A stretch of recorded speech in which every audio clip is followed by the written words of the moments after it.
শেষ দেখাটা মা বাবা সন্তানেও দেখে না।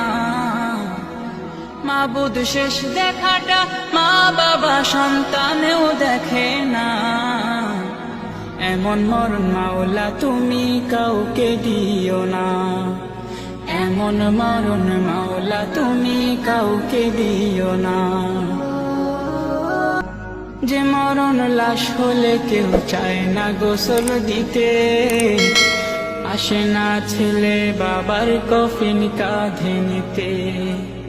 জানাজা দাফন কাফন ভাগ্যে যদিও হয়, মানবতার ফেরিওয়ালা সেথায় অসহায়। এই পাপীদের কঠিন ইমতেহানে ফেলো না মালিক, এই পাপীদের কঠিন ইমতেহানে ফেলো না। এমন